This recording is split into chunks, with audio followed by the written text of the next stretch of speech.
Hi, everyone. Thank you so much for tuning in. Welcome to MaxWeb Connect, our virtual conference 2.0. And today we have my favorite person in the space. Yes, I'm allowed to say that. Emily Lark is here with us to share her wisdom. Emily, thank you so much for joining. Thank you for having me. And honestly, your favorite person, I'll take that. I'm gonna say that to everyone I meet. It's no secret. I'm such a fan, and Emily is not just such a successful businesswoman. She's the kindest person you're ever gonna meet. So, thank you so much for taking the time. I know how busy you are, and to just share your knowledge like this with us, it's such a big blessing. Thank you. No, it's my honor. You know I love you, and any time I get to spend time with you, it's a bonus for me. That's awesome. So I have a few questions. So if you don't mind, I'll go through the questions and let you do your thing, and you can add anything else that you want to the Sure. Q&A. Awesome. So we'll start with the basics. What is your process when creating a product to sell online? Okay, that's a great question. So I work in the health space, and my background is in health and fitness and yoga, Pilates, personal training. But whenever I'm starting a product or coaching someone to start a product, I always advise people to start first by researching the customer, and rather than creating the product that we want to create, instead take a lot of time and look for what are people needing, what's the people are having that they need solved, what's the biggest pain point that our demographic is experiencing. So for example, before I launched my very first product, Back to Life, I I was going to launch a product called Lark Yoga, and it was just going to be about, like yoga for people, like here's some yoga because it feels good and everyone loves yoga, right? And then I was like, okay, no, I need to get serious about, launching something that's really going to help fix something for people. And so I found that most of my clients who came to me for yoga were coming because they had back pain, and that's what they needed my help with. I had been working with clients for years to help them with back pain. They didn't just want the yoga, they wanted the fix for their problem. So that's when I changed the marketing around my product and made it more specific to help people with back pain rather than just general yoga. So I always like to look for what's the problem people need to have fixed. That's brilliant, because many times, we've seen so many wonderful offers being created, but you can have an awesome funnel, with the best copywriter and the best designer team, but if the funnel, the product is not gonna solve a need or fix something for the customer, it many times doesn't convert, right? So then you have so many frustrated owners that are like, well, it's awesome, the page looks great, why is this not converting? And honestly, many times it's just not fixing a problem for the customer. So that's a wonderful tip. So you guys remember, you're thinking of a new offer, going through that process and really understand the customer. It sounds like marketing 101, but obviously, with a product like this, just think about it, how many customers come to Emily's pages and shop. It's how Emily said, it's not just yoga, it's actually fixing a problem, and it's wonderful. All right, what's the biggest mistake you see people making when trying to sell a product online? Mm. I think the biggest mistake is that most of us as product owners, and I can relate to this too, is that we fall in love with our product and forget that the customer doesn't know it yet. Like we put so much passion and love and heart into our products that we figure that the product is just going to sell itself because it's that great. But the truth is, like, if we're over here on an island loving the product, our customers are all way over here on a different island. And we have to be willing to get in that boat and go over to them and talk to them where they're at, like use their language, talk about their lives, what are their problems, rather than staying over here on this island. It'd be like us standing on the island and just trying to shout to them like, hey, come buy my product, it's this great, blah, blah, blah. They won't be able to hear us because they're over there in their own reality. So it's a big problem when we don't take the time to actually go to them. And when I say go to them, I mean metaphorically, but through our sales copy to meet them where they're at, to talk about their lives and their problems and their hopes before we then start talking about our product. We need to make it about the customer first and about the product second. 100%. And if you think about it, this is exactly, it's applicable to all the ads. As affiliates, all the time when we create an ad, we many times see ads that are yelling to us from the other island. I see it as the customer. I see it when we create ads for the product. So you're right. That's such a beautiful analogy. I love it. What are some of the things that you've seen give funnels the biggest lift in conversions? I'm asking this because average order value is so important to us also as affiliates, and we always, in order to get a good CPA, we want to make sure that the average order value is good. So I'm thinking for you to afford good CPAs and payouts for your affiliates, maybe you've learned a few things that, or tips or tricks that you can share with us. Yeah, for sure. So first I'll talk about the conversion, the biggest conversion boosters, which obviously, help massively. And I'll go into average order value too.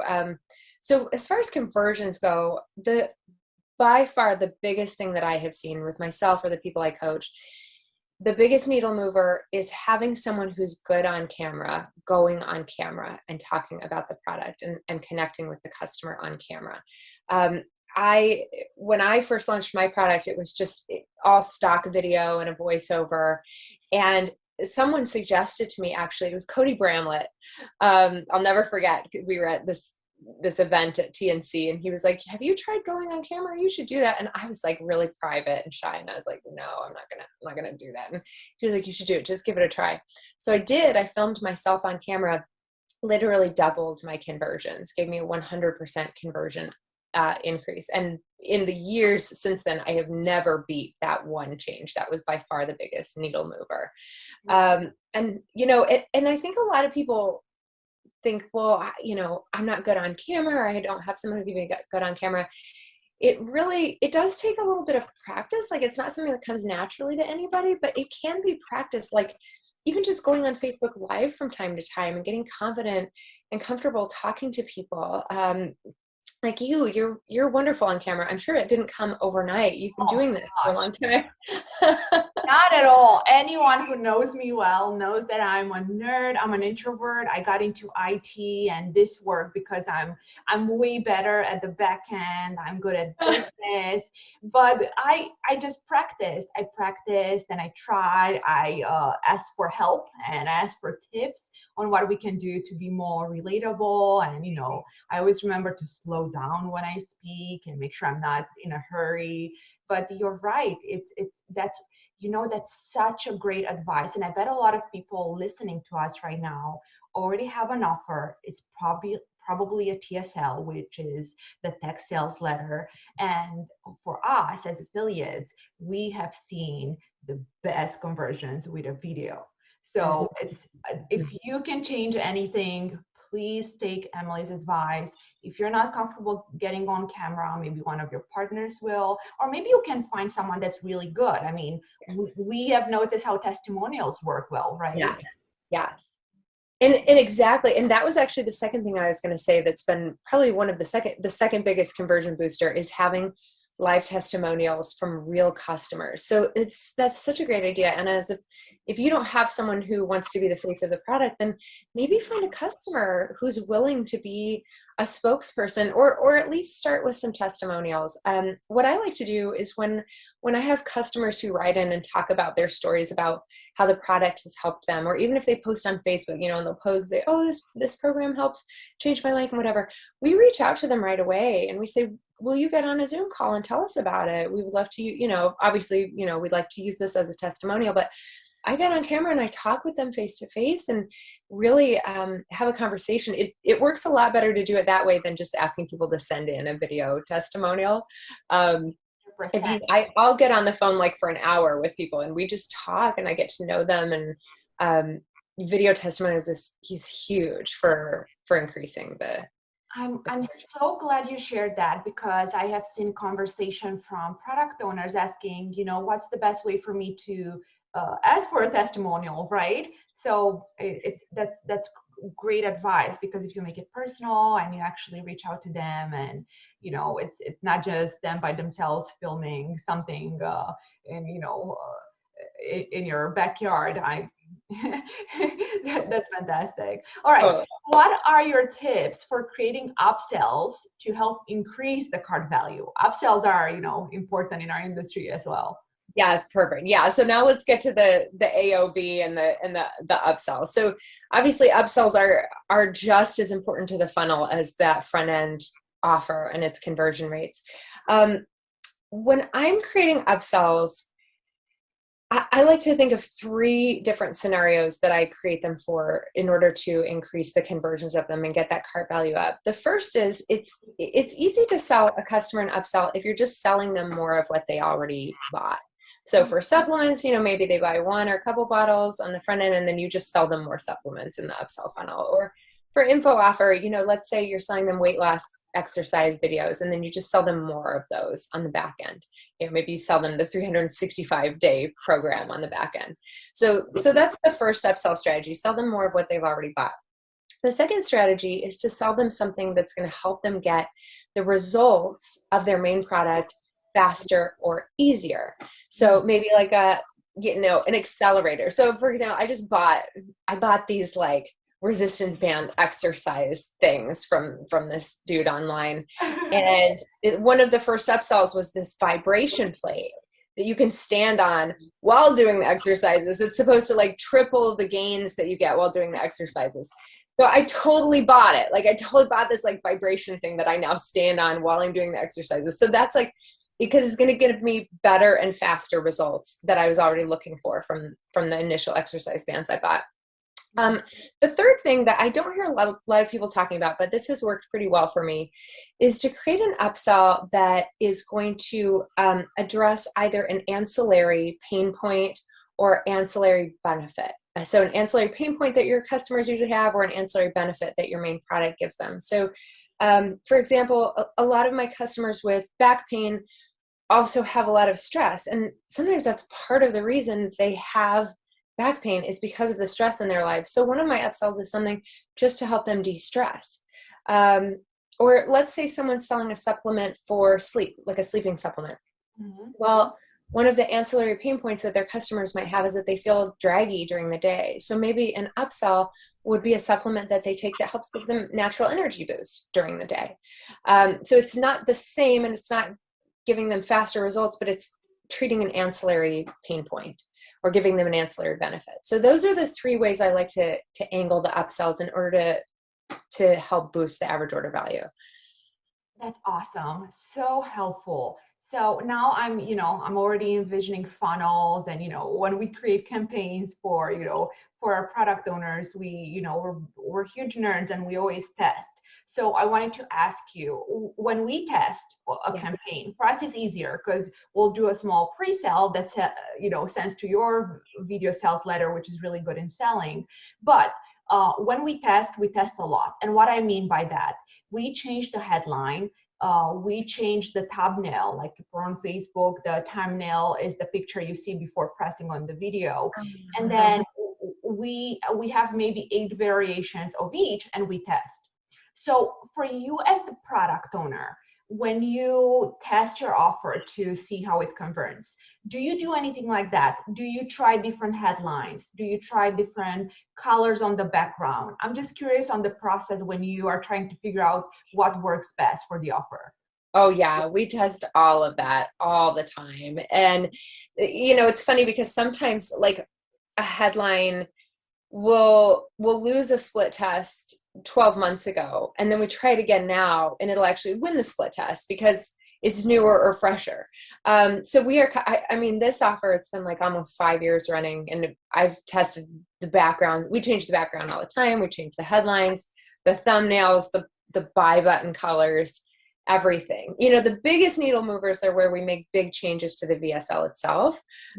Those are obviously much longer projects, but we're constantly testing every other aspect of the page, the price point, literally everything. Wow. And you mentioned the buttons, the buy buttons. You see, for us as the affiliates, we don't sometimes, I didn't even think about that, but I bet that's very important on the color of the button or even what you write next to it. What it says. Very interesting. Yeah. Yeah, pay now versus add to cart or sign me up. Yeah, the verbiage on there can make a big difference too. So And now, it's, yeah, I'm so sorry. Now it makes more sense to me why your offer is still so good after all these years, because I want to underline the fact that you said something that did not work for us a year ago could be a hit today, which shows that you guys always go back and try to test and see what works now. or maybe it's just that after all this time we run out of new ideas. So we just go back and retest some of the old ones. Well, isn't that the history of ideas? I just finished reading Big Magic, so that's, all ideas float around. It's, old and new, but they always resurface. That's right. That's a good analogy. The funny thing is too, is like, we'll test things. I'll have a friend will reach out and say, oh my gosh, you got to test this on your page. It just, really helped conversions. Or I'll reach out to someone and say, hey, try this out. This really just helped my page. We're always swapping ideas. And it's so funny how often something that works for me won't work on someone else's page or vice versa. So it's so unpredictable. It's fascinating. But one of my favorite things is when we split test something and the thing that I think was going to win doesn't win. Like it's always kind of fun to see that. That happens to us all the time for affiliate campaigns, because it's the same thing. We're trying to get to the customer. But I think this goes back to what you were saying in the beginning. We know our offers, we know our campaigns, we think we understand what's best, right? But we are not the customers. I mean, we could be, but many times we need to target them and go to their island and not shout from this end. So I'm just going to use this analogy for everything. It's just the best. All right. So another question, which I've heard a lot from product owners that are just getting started: how do you find affiliates, especially if you are new and you don't have a track record yet? I think it's all about getting FaceTime with people. This network is so relationship based, and it is the kindest, most generous, wonderful group of people ever, which I think a lot of people wouldn't assume. Like, you don't assume that you go to a bunch of digital marketers and they're actually just going to be like the most loving, family oriented people ever. Like when I got into it, I'm like, oh, it's just people behind a computer screen who aren't going to want to talk to me.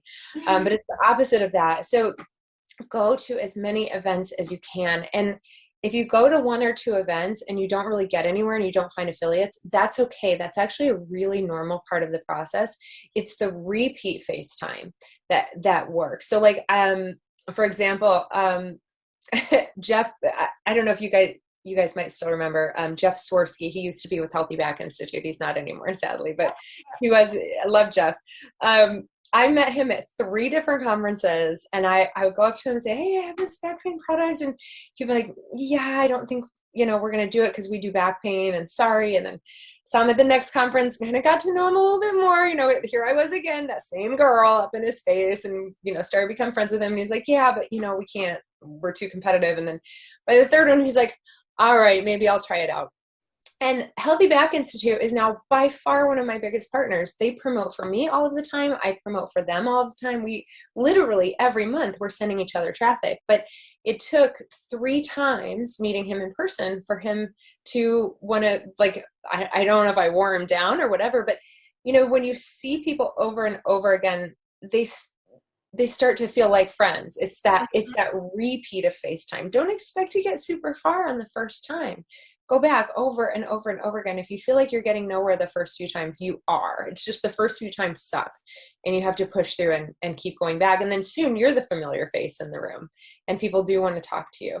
So that's a big thing. And for those of us who, we've all been stuck at home virtually, same thing for virtual meetups. They're great groups online, or like what Anna's doing here. Take any opportunity you can. If someone's willing to get on a call with you, get on a call with them, get on a video call with them, offer value, offer to help them as much as you can. Make friends first. friendship first. I know it's so cheesy, but like Oh, it really does make a difference. You and I work together all the time, and we were just saying before the call that you don't really bring on new vendors, and but you and I have been dear friends for a few years now. Like we will always work together, and like the friendship is more important than anything, in my opinion. 100%. And I am so, so glad that that you touch base on having to go back to the events, because I have seen so many people go to one event, even two, and they feel like the money they spend on travel and the hotel, there's like, I just spent $10,000 and I have nothing to show for it. But you always do. Just the fact that someone vaguely remembers that you were there is fine, because the third or fourth or fifth time you're there, you're going to start to be the familiar face. Emily's right. We see this all the time, all the time. About events, I'm always curious. So what are your favorite ones? Like the conferences or events or masterminds that you always make sure you attend? Oh my gosh. Well, I love all of them. Traffic and Conversion Summit is the really big one that everyone's at. So you don't want to miss that one because everyone's at that one. It's great for seeing a lot of people, but it's hard for getting a lot of individual FaceTime as well. So I like to go to that one, but then I also try to make sure to go to some smaller ones that are really cultivated. Like Mimosa Mastermind is probably like my favorite. That's the one where you really develop like that family connection with people. Affiliate Summit East, Affiliate Summit West, those are Affiliate Summit West was the very first conference I went to, and that was the one where I walked around, no one would talk to me. But then by the time I went to Traffic and Conversion, a few of those people recognized me from Affiliate Summit. So it was like, oh yeah, hey, you're that girl, what's your name again? So I'd say those are probably my favorites. But anytime that you can find smaller, more intimate group get-togethers with people, I think those are always really important too. I agree. I agree. I mean, we love the same ones. What we've been trying to do some of like Europe and Asia conferences as well. So Affiliate World is really good. I'm going to convince Ooh. you to make sure you join us. It's going to be in February of next year. So Where's that at? Where's it going to be? it's going to be in Dubai this year. I Wow. should have put an affiliate link now that everyone is listening to us talk about it. All joke aside, it's a great event. I love all the ones that you mentioned too. But it's just so fun to see people from outside the US, right? Um, Yeah. I don't know if everyone knows this about me, but I have double citizenship. So I'm very proud to be an American citizen, but I was born and raised in Romania. So, all the European heritage, and, it's just so fun to see that there are a lot of people on this side of the world that are really into digital marketing. It's plus it's good for us to diversify, right? As good business people, we always know we need to diversify, and the US is great, but when possible, we can Oh, we can look I have outside. to say, many of my best affiliates are outside of the US, for sure. For Yeah, sure. that's a good tip for you guys. For the vendors listening in, like it's awesome to diversify, and if possible, try to make events. And even if you don't want to do the events, there are so many great Facebook groups where you can, run people down, ask them 10 times for a call, even if it's like 20 minutes. And believe me, people will say yes. I Yeah. know it sounds like most of digital marketers are too busy or they won't have time for you, but most of them are going to be excited to just share a bit of their knowledge, because I know when I started, I was so happy to get anyone's ear, right? So now, no matter how busy I am, if I can return the favor, I'll do it. And I know Emily is the same. Yeah, for sure. For So sure. It's nice to be able to be the one giving the help rather than getting the help, because yeah, we all got so much help in the beginning. I don't know about you, but like I wouldn't be doing this if it wasn't I couldn't be doing this if it wasn't for all the people who just helped me to be nice, didn't charge me anything, didn't, gave me introductions just to be kind. And yeah. 100%. So Yeah. as we are still talking about affiliates, I know you have been so successful making sure cold traffic affiliates are happy and they send traffic to you. What has helped you be successful with cold traffic affiliates? Because I know a lot of other vendors are not as good at it. So maybe share some tips for them. I think the first and easiest thing to do is just to pay them as much as you possibly can. I pay out at least 100% of what my entire funnel makes. With a lot of people, some good friends here, I pay out even more than what the funnel makes. I will go broke on the day one in order to help make it work. And that's because I know that you guys, first of all, you're risking a lot of your own money to even test these offers and to run it. So like, I want to risk some of mine as well. A lot of times it really just comes down to the more generous you can be with affiliates, then the more of a chance you have for it to work. The other thing is that I always, running our own businesses, obviously we work for ourselves, but I actually consider myself an employee of my affiliates. Like, I feel like I work for my affiliates. They are my bosses. It is my job to get them everything they need to do it as quickly as possible. I can't tell you how many times I've spent all-nighters sitting up with affiliates when we're scaling, making sure tracking links are working, getting them new assets that they need. If an affiliate needs something, that is my first priority. And I think it makes a really big difference. Those things, when you guys are in the trenches trying to make this work on cold traffic, I think affiliates like knowing that we're there too. And that, that we're not going to that we're going to do everything we can to support that too. I am so glad you said that, because, you're echoing something that I've been saying at different conferences, because vendors want the traffic, but many times they won't put in the work. They'll take 3 days to get back to us. They won't have the resources. So, saying this as diplomatically as possible, we cannot make it work if the vendor is lazy. It's just impossible, right? So, besides making sure you pay them well, you're right. You really need to be there for them to help them with, even if a postback is not working, or maybe they need an extra creative. I mean, you're right. You're right. Actually, one more thing too is that I have always made it my policy, if something breaks, if something breaks on our end, if the site goes down or tracking pixel, if we don't implement it correctly and it costs the affiliate money, I pay for that. I pay make goods, and I don't wait to be asked. I offer it. How much money did you lose? I will wire that to you right now. I think all of those things make a big difference, because things are up and down and it is a risk. So I think it helps to know that I'm going to take responsibility on my end and try to take some of the risk off of the affiliate. That's a great one. So you guys, for all the vendors watching, get a notepad and write "make goods," underline it, and let's normalize that in the industry, because we do it as well. We, our partners like Emily and other partners we trust always do that, but we definitely want to normalize that, because it's you're right, and affiliates shouldn't beg if a tracking link was broken or something happened. I mean, of course it's the risk of something not converting, but that's different from Right. actually having a technical issues where the vendor could have done something about it.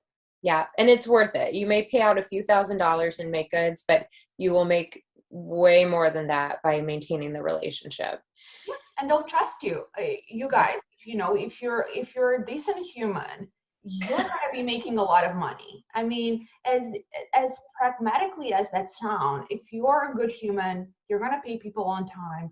You'll help them. You're going to be very successful because people want to work with you. It's it's business 101. Be nice.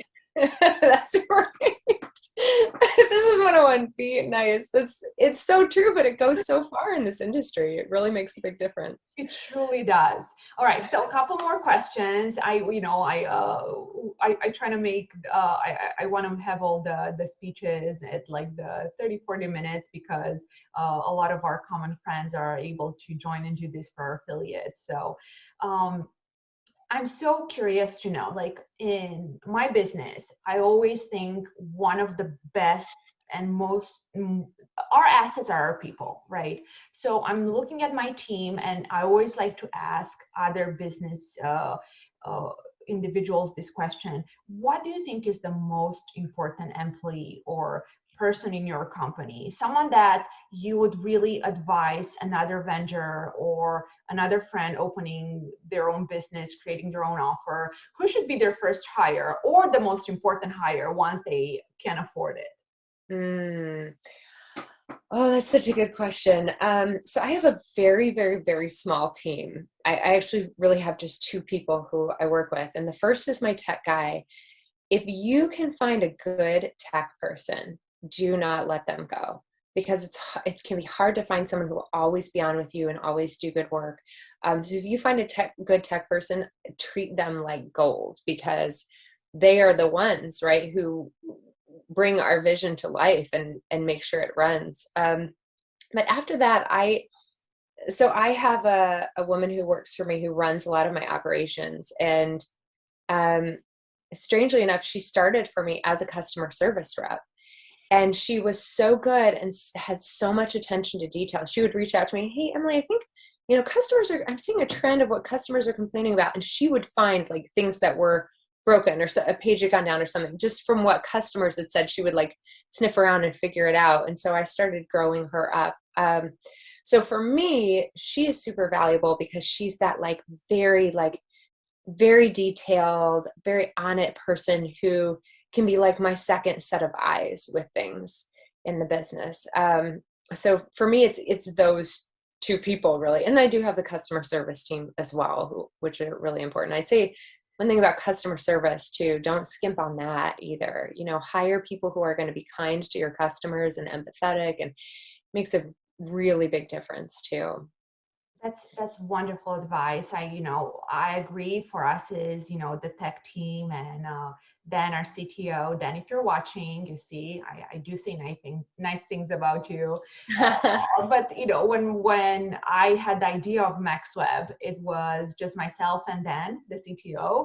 Not a lot of people know this, and without him, MaxWeb would not exist, right? Because for us in the digital space, besides having grand ideas and being, a good business human, you really need good tech help. So Yeah. Emily's right. If you find someone good, don't let them go, because believe me, everyone else in the space is gonna want them. Now I need to know, how did you come up with the idea for MaxWeb? Because you've just grown so much over the years. How did it start? Oh my gosh, it was just, I saw the need in the market space, because we have, it's no secret, I love ClickBank. We're actually good friends, and people used to think we're competitors, but we're not, because platforms like ClickBank or Digistore or Buy Goods, they do payment processing. So when a product owner needs a way to process payments, they go to that platforms. And that's true, they help affiliates too, but to an extent. So I wanted to create a space for affiliates where, the nerds that love traffic, social and Facebook and native, they can come to a place where we are going to have everything tested for them. We're going to be really good with the technical details and know how to set their iframes and pixels and have amazing resources. So it just came as I noticed there's no really a safe space for affiliates. I mean, there are obviously a few product owners like yourself that are super helpful to affiliates, but many owners are, either too busy or they just don't like dealing with affiliates, that, you can be a great human and just not like to do that. So that's how it happened. Then overnight, more and more affiliates wanted to join. And then, we have awesome partners like Emily creating good offers. So we're set and we don't have to worry about it. It's awesome. What a great idea. I was at a mastermind recently, and this is actually something that's missing in my organization. So I would love to share this with other individuals listening to us. The guy on stage said a really, really important hire is an executive assistant, because an executive assistant, she should know how to do everything. So it would really be the CEO's right hand. So it would be someone that knows how to write processes and organize everyone else. And I was thinking, this guy is right. I bet a lot of us that are overachievers and horrible with delegating, if we would get an executive assistant to do all that for us, we probably would be better off. Yeah, absolutely. I think that's great advice. All right, just I said a couple more, but there are going to be a couple more now. So Thank you. Thank you so much for your time. Okay, Oh, so I'm a new product owner. I have an idea. I kind of know what I'm going to do. I know what the customer needs. Where should I start? Should I start with the copy and start writing the copy or finding someone to help me with the copy? Or I should get really good at the technical side or finding someone technical. So is that whole debate copy or the technical aspect? What should I start with if I'm just, in day one of creating my own offer? so I personally started with copy, and that's because that was the side I had to do, and it's the side that took me the longest. I spent months studying copy and writing my sales copy and just getting the VSL ready. So for me, the copy was the first part, because until I had that down, I didn't need the technical side. It's interesting though, some people might be different. Some people might be able to handle the technical side of things better. Like I can't do anything tech related, but copy I can do. Whereas some other people might be brilliant on the tech side, but maybe copy isn't their strong point. So they'll outsource that part of it. But either way, I think for me, the copy has been the most important. And maybe I say that because I have such a good tech guy that he just takes that off my plate, that I don't have to pay attention to that side of it. Same.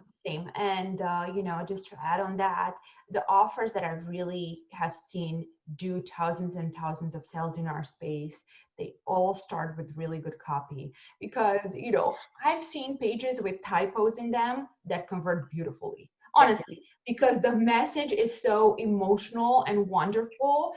They just convert well, even if they don't look pretty, at least at first, So the copy is so, so important. If you, because I know a lot of our affiliates listening to this right now, always like to dibble into maybe, how would it be if I create my own offer? So it was important for me to bring someone in that has created their own offer that's, it's obviously so successful, to just share a bit of how it's properly done.